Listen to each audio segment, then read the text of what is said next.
அன்பார்ந்த சகோதர சகோதரிகளே, நாம் இந்த உலக வாழ்க்கையில் வாழுகிற போது எந்த ஒரு மனிதனுடைய உள்ளத்தையும் காயப்படுத்தி விடாமல், ஒருவேளை நான் யாருடைய உள்ளத்தாவது காயப்படுத்தி இருந்தால் பொது மன்னிப்பு கேட்டு அல்லது அவர்களை தனிப்பட்ட முறையில் சந்தித்து மரணிப்பதற்குள்ளாக சமாதானம் செய்து விடுங்கள். ஏன் அல்லாஹ்விடத்தில் பாவியாகிவிடக் கூடாது.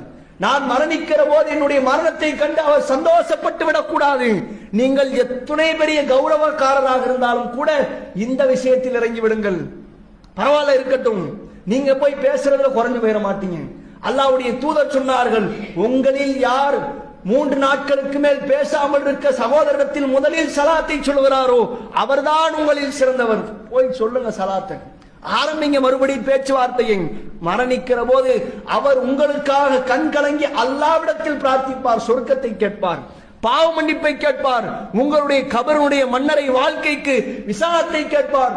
ஜனாசா தொழுகையில் வந்து பிரார்த்தித்தால் இதை விட வேறு என்ன இருக்கிறது?